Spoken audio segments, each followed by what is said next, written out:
네, 월요일에 마켓 트렌드 시간입니다. 김종효 연구위원과 한 주 시작 함께 하겠습니다. 어서 오십시오. 네, 안녕하십니까? 네, 오늘 어떤 얘기 해주실 건가요? 대부분의 이제 외신 헤드라인, IT 쪽을 보시면 또 국내 뉴스를 보시면 대부분 산업 뉴스 헤드라인이 애플에 대한 이 오바마의 거부권을 얘기하고 있습니다. 자, 이것이 과연 왜 나온 것인지 또 스마트 디바이스 시장에 전반적으로 어떤 영향을 미칠지를 점검해 보고요. 관련된 종목도 챙겨보도록 하겠습니다. 네. 삼성전자에게는 유감스러운 일입니다. 이 국제무역위원회가 애플이 삼성전자의 특허를 침해했다라고 밝혔음에도 불구하고 오바마 대통령이 거부권을 행사했습니다. 도대체 이 ITC의 결정을 오바마 대통령이 뒤집은 이유가 무엇일까요?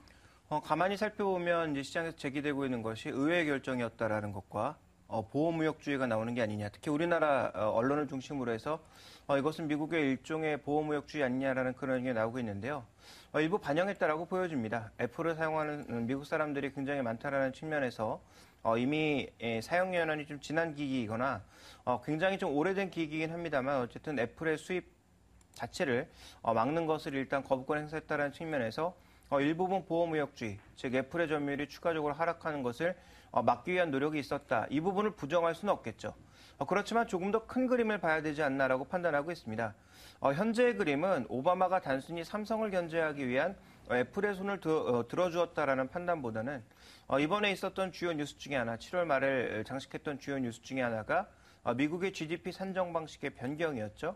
이 변경이 무형자산을 인정하는 방향, 무형자산을 인정하는 방향이 장기적으로 보면 네. 스마트 디바이스를 이용해서 사용할 수 있는 IT 서비스라든지 컨텐츠라든지 전반적인 이런 산업들을 좀 더 육성하고자 하는 의지를 강력하게 나타내는 것이기 때문에 결국은 이런 산업을 육성하는 데 있어서 일종의 장애 요인이 될 수 있는 ITC의 특허 사용 권고를 막는 그런 방향으로 가고 있다라고 좀 봐야 될 것 같습니다.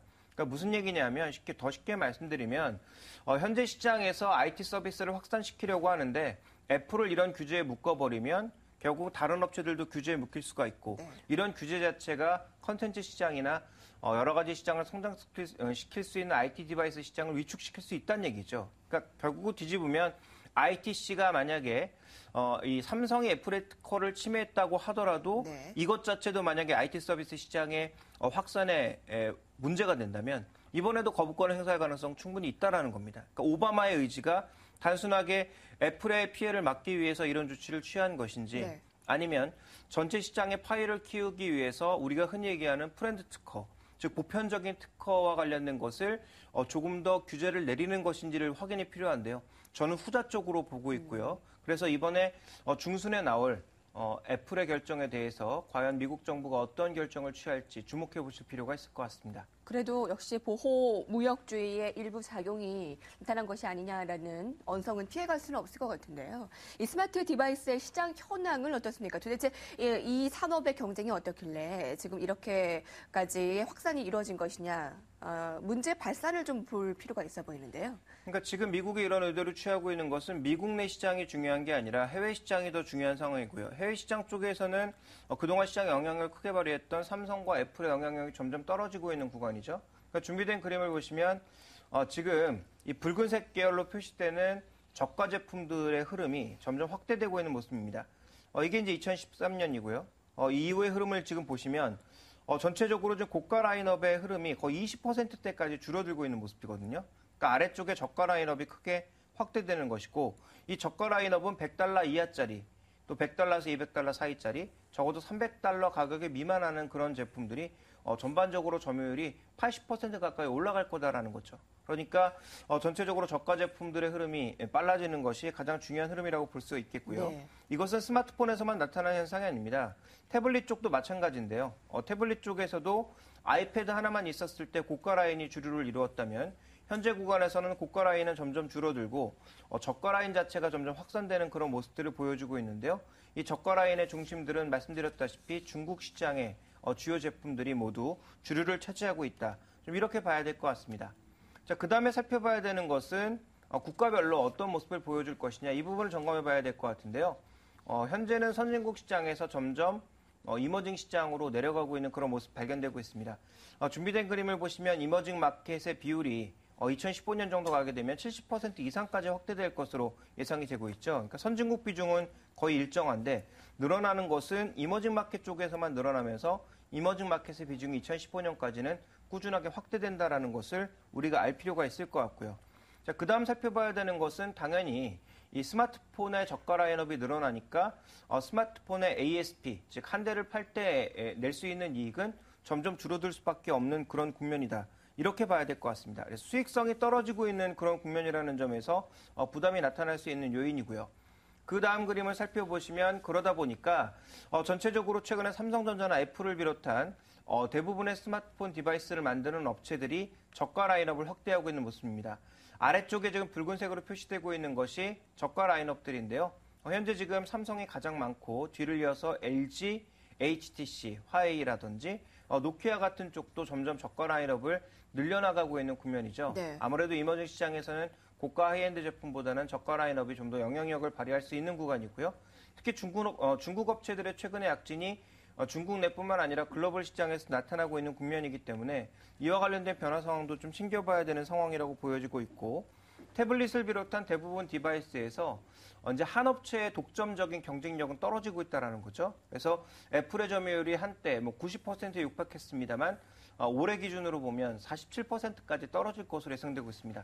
작년과 대비해 봤을 때 한 3%가량 줄어들 것으로 예상되고 있어서 전반적으로 스마트 시장은 저가 제품, 이머징 시장 이런 부분들의 성장이 두드러지게 나타나고 있고 네. 고가 하이엔드 시장을 주름잡고 있던 삼성과 애플의 경쟁력이 점점 줄어들고 있다. 이렇게 좀 봐야 될 것 같습니다. 네. 결론적으로 이 저가 라인업의 영향력이 확대가 된다라는 말씀이신데요. 이 저가 시장의 영향력이 커지고 확대가 된다면 국내 수혜를 받는 업종 종목들은 어떤 게 있을까요? 일단 별로 없다라고 하는 것이 결론이고요. 별로 없는 가운데서도 우리가 굳이 이제 종목군으로 좀 압축해 나갈 필요는 있지 않나 이렇게 보고 있는데요. 자, 이 애플과 삼성의 영향력이 줄어들고 있다라고는 하지만 애플도 이제 저가 라인업을 올 하반기에 내놓을 것으로 예상이 되고 있고요. 삼성전자도 일부 라인의 변경을 통해서 저가 라인업을 굉장히 강화할 것으로 얘기가 되고 있죠. 그래서 기존에 갤럭시 팝, 갤럭시 그랜드 굉장히 많은 모델을 해외에서 생산해내고 있었는데 우리나라에 들어오지 않았던 그런 모델들도 국내에 들여온다든지 해외 시장에서는 생산 물량을 좀 더 확대하려는 그런 모습들을 보일 것 같습니다. 그렇다면 애플과 삼성의 점유율은 줄어들지만 수량 자체 측면에서는 늘어날 가능성이 있다는 점에서 저가 라인업 쪽에 가늠하고 있는 또 애플과 삼성이 모두 다리를 걸치고 있는 그런 업체들을 찾아보게 되면 FPCB 쪽에서는 인터플렉스 그리고 이라이콤이라든지 GD 같은 이런 업체들 같은 경우에는 분명히 삼성전자뿐만 아니라 애플에도 발을 걸치고 있는 상황이기 때문에 이들 종목군들의 수익성은 개선되지는 않겠지만 그래도 현재 수준에서 꾸준하게 유지될 가능성. 그렇다면 같이 내렸던 종목 중에서 굳이 종목을 압축해 나가자면 양쪽에 이렇게 다리를 걸치고 있는 종목군들이 상대적으로 좀 나을 것이다라고 볼 수가 있겠고요. 네. 자, 두 번째로는 저가형 제품에 그동안 주력하고 있던 종목군들의 최근 주가 동향이 괜찮습니다. 대표적으로 디스플레이텍, 삼성전자 저가 라인업에 LCD 모듈을 대고 있는 그런 업체인데요. 이 업체 최근에 이제 신고가가 나고 있는 모습이고요. 그리고 하이소닉 같은 이렇게 비교적 저가 라인업에 카메라 모듈을 제공하고 있는 업체들이 상대적으로는 조금 유리할 거다라고 보실 필요가 있겠고, 현재 지금 얼라이언스 측면에서 우리나라도 이제 특허를 보호하고 해외 업체와의 경쟁력을 높이기 위해서 삼성전자와 SK하이닉스가 특허를 공유하고 있는 국면이고요. 삼성전자의 저가 라인업에 SK하이닉스의 반도체 제품을 쓰기로 했다라는 점을 고려해 봤을 때 이와 같은 흐름들은 장기적으로는 삼성전자의 반도체 사업부와 SK하이닉스의 모바일 디램 쪽에는 분명히 긍정적인 영향이 있을 것 같습니다. 그래서 이러한 종목군들로 압축해 나가는 것이 저가 라인업의 확산에는 분명히 도움이 된다라고 봐야 될 것 같고요. 최근에 이제 중국 시장이 커지니까 이 중국에 수출하고 있는 기업들이 없느냐 이런 질문들이 많은데요. 실제로 우리나라 쪽에서 중국 기업에 대량으로 수출하고 있는 회사는 아직까지는 없다라고 봐야 될 것 같고요. 대부분의 부품들이 대만이라든지 이 중국의 저가 업체들이 난립하고 있는 상황이기 때문에 네. 국내 업체들의 진출은 예상보다 쉽지 않다라고 봐야 될 것 같습니다. 종목들을 골라봤지만 역시 쉽지는 않은 상황이다라는 말씀이시군요. 김종효 연구위원과 함께했습니다. 고맙습니다.